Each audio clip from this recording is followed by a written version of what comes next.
Vamos lá então, eu sou o Dr. Lee, eu sou médico e no vídeo de hoje vocês podem perceber que eu estou num cenário um pouco diferente, eu estou gravando de dentro de carro, mas vai servir especificamente para eu argumentar a favor daquilo que provavelmente é a característica mais importante de alguém que quer se transformar, que quer ser uma pessoa mais produtiva, mais eficiente, ser um estudante melhor, que é a sua capacidade de executar.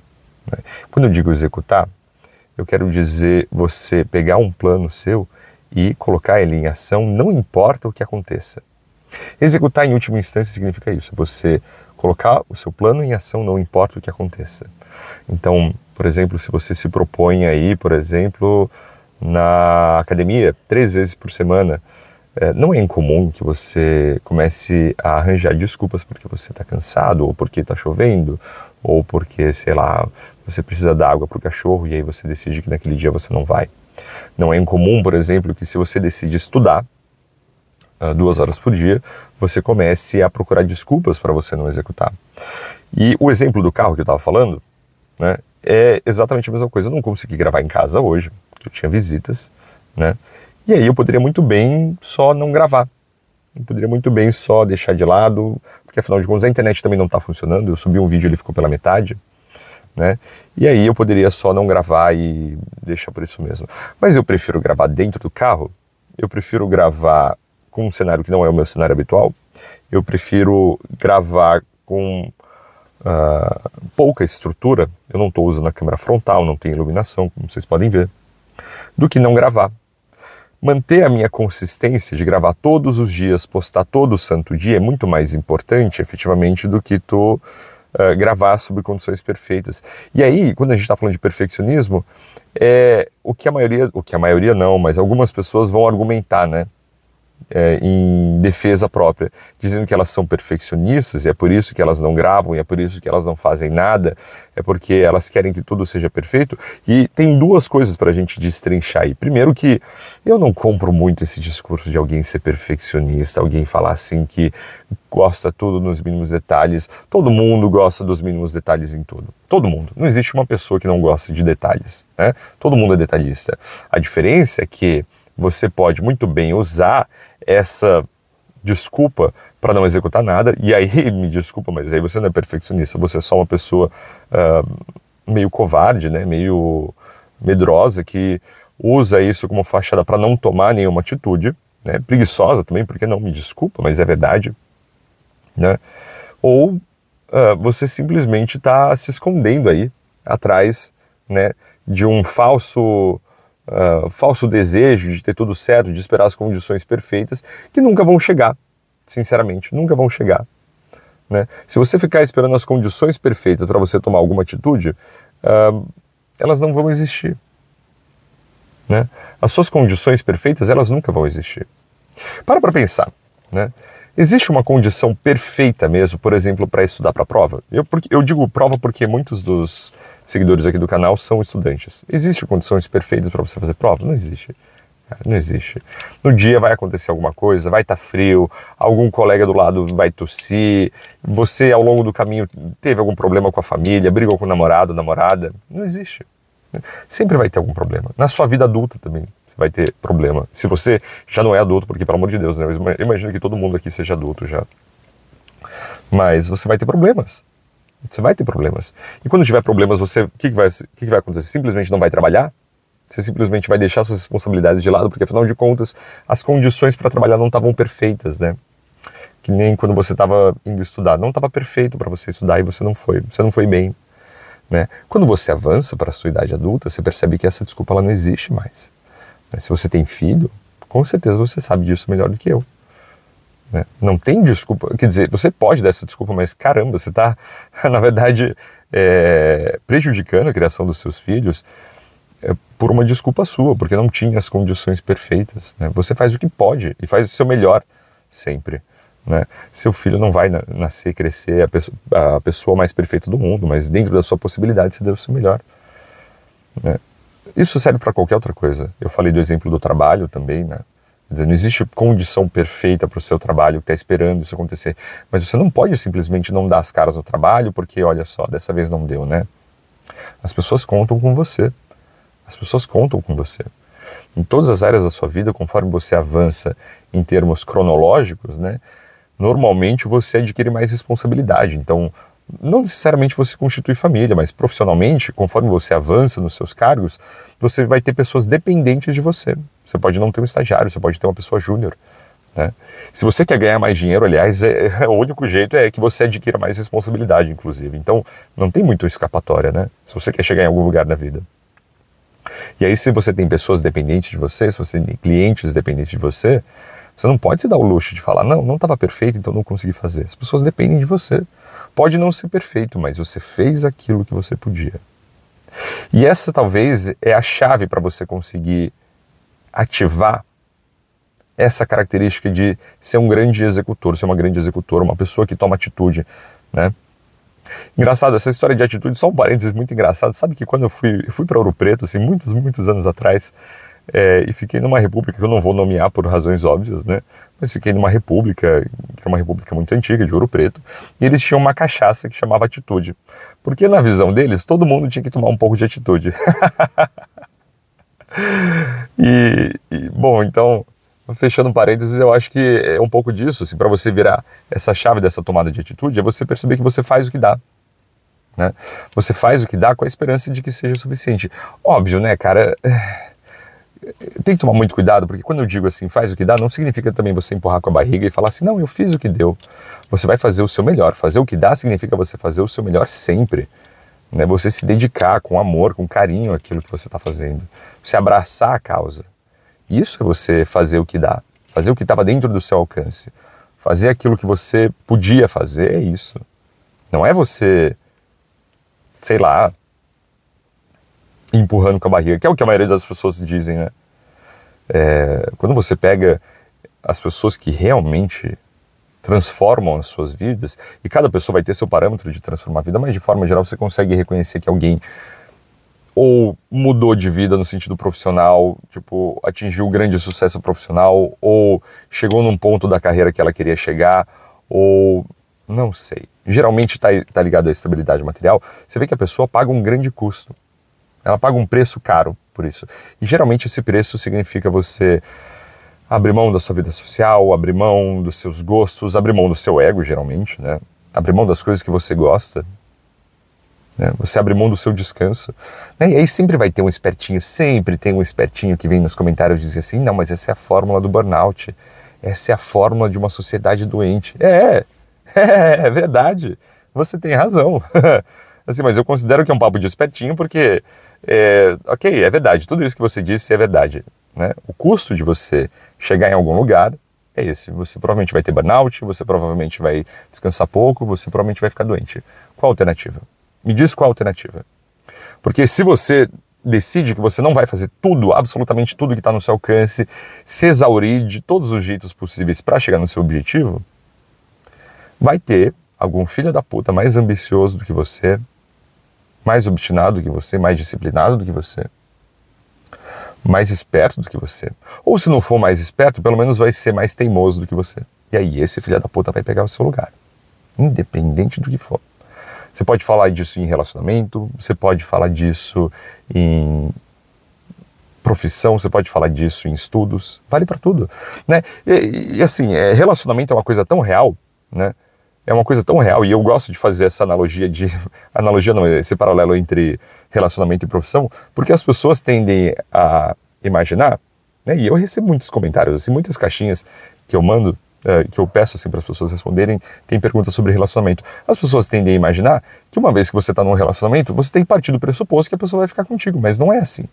No relacionamento você também tem que fazer tudo aquilo que está ao seu alcance, entregar aquilo que há de melhor em você, para que você, não é que convença aquela pessoa a ficar contigo, mas que você possa dar o melhor para aquela pessoa, para obter o melhor resultado possível, que é a felicidade, a satisfação daquela pessoa, né? Eu acho que é uma ideia errada você entrar num relacionamento querendo ganhar alguma coisa, né? É um tipo de amor muito interesseiro isso, né?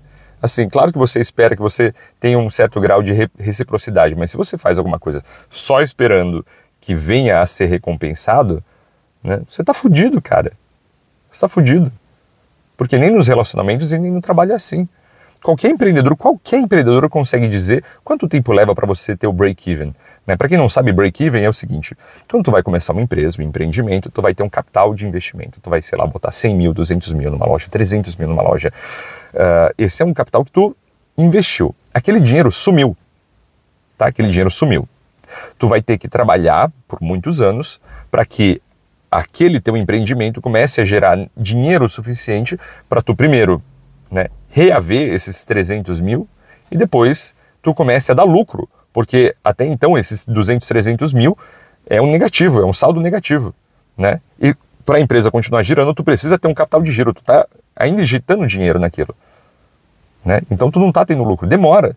É a mesma coisa com um relacionamento, tu não pode pegar e esperar ter lucro. Eu sei que é horrível tu comparar um namoro, um relacionamento a um empreendimento, mas é um exemplo material, é um exemplo palpável que faz sentido. Eu tô tentando te ajudar a entender o meu ponto, que é, tu não pode chegar e esperar um lucro rápido, fácil, esperar tu obter uma vantagem fácil.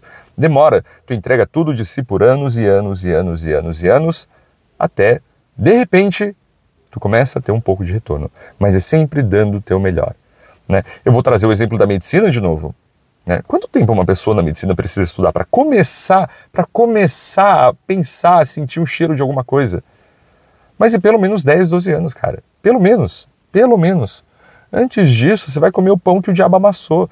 E aí, as pessoas vêm nos meus comentários, vêm no meu inbox do Instagram, dizendo que é o sonho fazer medicina. Não é nem o sonho muitas vezes, né? Ainda se fosse o sonho era menos ruim. Mas vem com o discurso de, não, olha, eu tô na profissão tal, e aí eu tô pensando em mudar para medicina. Hoje surgiu a oportunidade aí de fazer um FIES numa faculdade particular, e vai ser melhor. Cara, isso é igual tu tá num relacionamento. Quer dizer, na hora que ficou difícil, na hora que tu tá precisando se empenhar, tu vai mudar? Não vai dar certo.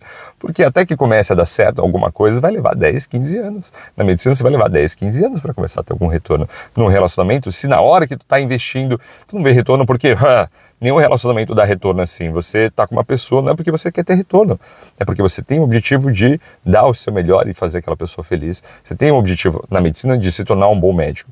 O resto vem como consequência, só que isso leva anos. O retorno ele vem depois de anos. Mas o relacionamento não precisa ser recíproco? Precisa, óbvio. Mas aí vai da outra pessoa também fazer esse mesmo esforço. O teu papel tu fez. O teu papel tu fez. E é isso que salva a tua consciência no momento em que tudo fica obscuro, tudo parece uma grande merda. O teu papel tu fez. O teu melhor tu entregou. Então, por exemplo, hoje é o dia do Enem. As pessoas chegam na data do Enem achando que algum milagre vai acontecer, né? Que o santo vai descer nelas e elas vão fazer uma boa prova. Não vai acontecer. Se tu não vendeu a tua alma ali por um bom tempo, não vai acontecer. Não vai acontecer.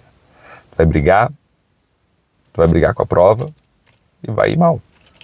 Agora, se tu deu o teu melhor por meses, anos a fio, sem ficar pensando em vou passar rápido, chances são de que quando a sorte bater, você vai estar preparado.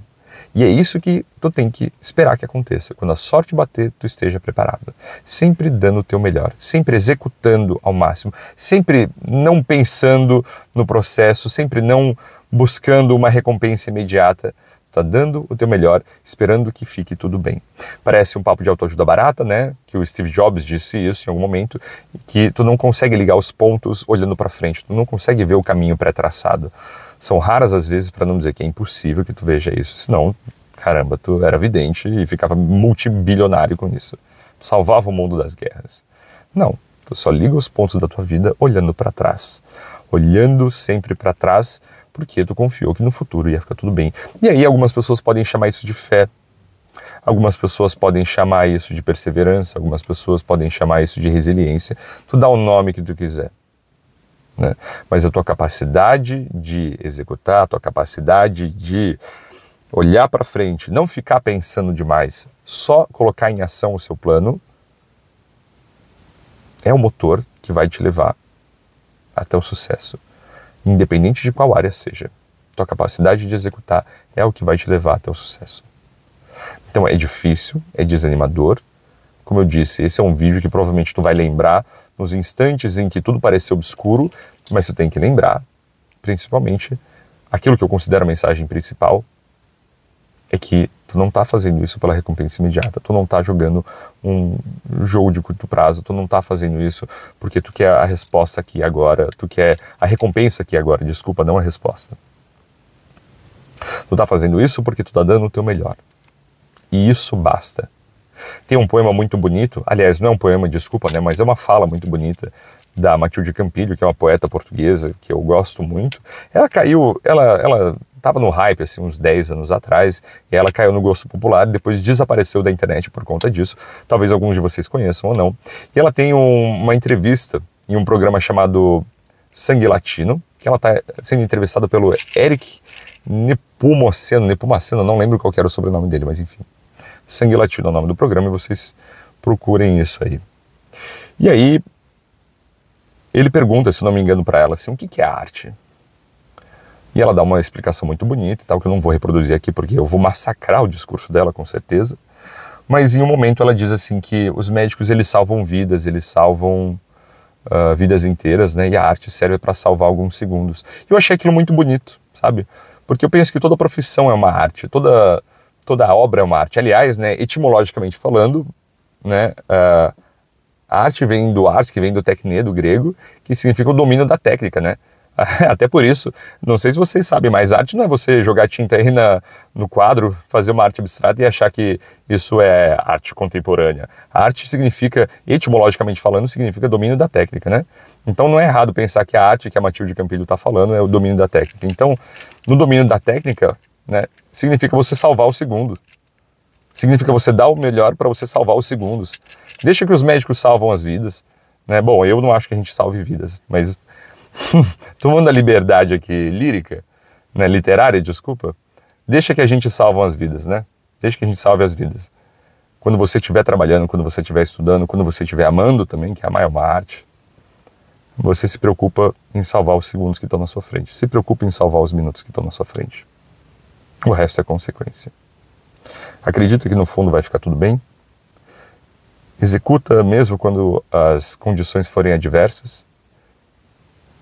E tenha paciência para ver os frutos daquilo que você está fazendo.